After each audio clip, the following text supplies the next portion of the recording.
Hello friends, स्वागत है दोस्तों आप सभी का। तो दोस्तों देखिएगा, समचतुर्भुज पर आधारित एक छोटा सा सवाल है आसान सा। ठीक है दोस्तों, तो देखिएगा परीक्षा में आसान और हार्ड दोनों ही क्वेश्चन आते हैं। आसान क्वेश्चन से मतलब ये है, अगर आसान क्वेश्चन आ रहा है तो वो स्पीड से होना चाहिए और जल्दी होना चाहिए। ठीक है दोस्तों, तो देखिएगा समचतुर्भुज पर क्या सवाल है। इसने कहा है कि समचतुर्भुज की हर भुजा की लंबाई 25 सेंटीमीटर है और विकर्ण 48 सेंटीमीटर है। तो समचतुर्भुज का क्षेत्रफल हमें बताना है। ठीक है दोस्तों, तो देखिएगा जैसा कि नाम से क्लियर है, समचतुर्भुज भाई चतुर्भुज है तो चार साइड होंगी और सम है यानी कि समान होंगी, यानी कि ऐसा चतुर्भुज जिसकी चारों साइड है, चारों भुजाएं हमारी समान हो। तो दोस्तों देखिएगा बना लेते हैं। दोस्तों देखिएगा इस टाइप से हम समचतुर्भुज बना सकते हैं। ठीक है, अब इसने कहा है कि 48 सेंटीमीटर है इसका एक विकर्ण। तो देखिएगा एक विकर्ण हमने बना लिया 48 सेंटीमीटर। ठीक है, ऐसे दूसरा विकर्ण भी होगा ये। ठीक है, तो एक विकर्ण हमने कितना बना लिया 48 सेंटीमीटर।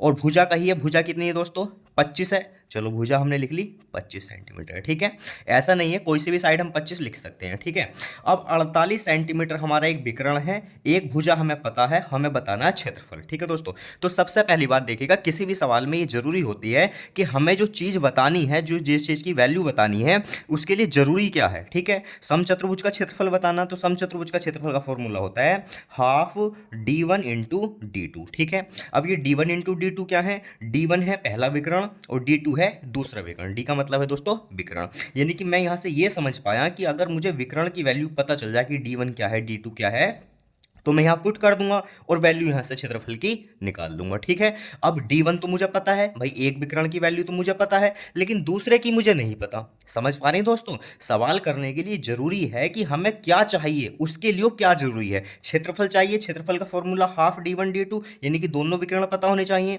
एक विकर्ण पता तो दूसरा कहाँ से आएगा। तो दोस्तों देखिएगा, एक थ्योरम होती है या एक नियम समझ लीजिए कि समचतुर्भुज के जो विकर्ण होते हैं ना, उनके आधे आधे भाग मिलकर और समचतुर्भुज की एक भुजा मिलकर, है ना, एक समकोण त्रिभुज का निर्माण करती है। यानी कि समचतुर्भुज का जो विकर्ण है 48, इसका आधा यानी कि 24।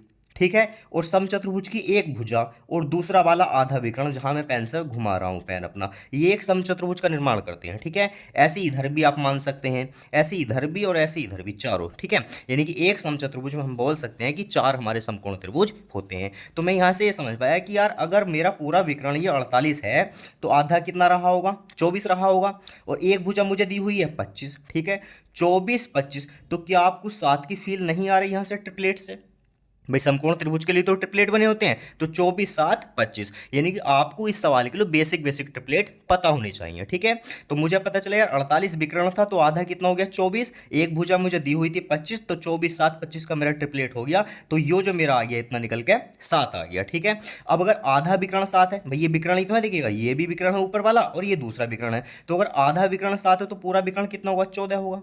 कंप्लीट हो गया है ना भाई, 7 इधर 7 इधर, तो मुझे पता चल गया पहला विकर्ण 48 है और दूसरा कितना दोस्तों 14 है। तो रख दीजिए हाफ 14 इंटू 48। ठीक है, दो सत्ते 14, 7 बार कटेगा, 7 के 48 में गुणा, तो 7 अट्ठे 56। जैसे ही यहाँ आप 6 देखेंगे तो आंसर भी आपको नजर आ जाएगा 336। पूरी गुणा भी कर सकते हैं, 7 अट्ठे 56 हासिल 5, 7 चौक 28 और 5 33, तो 336 सेंटीमीटर स्क्वायर। दोस्तों देखिएगा क्षेत्रफल हमेशा स्क्वायर में आता है। ठीक है, जो भी होगी सेंटीमीटर सेंटीमीटर स्क्वायर, मीटर तो मीटर स्क्वायर।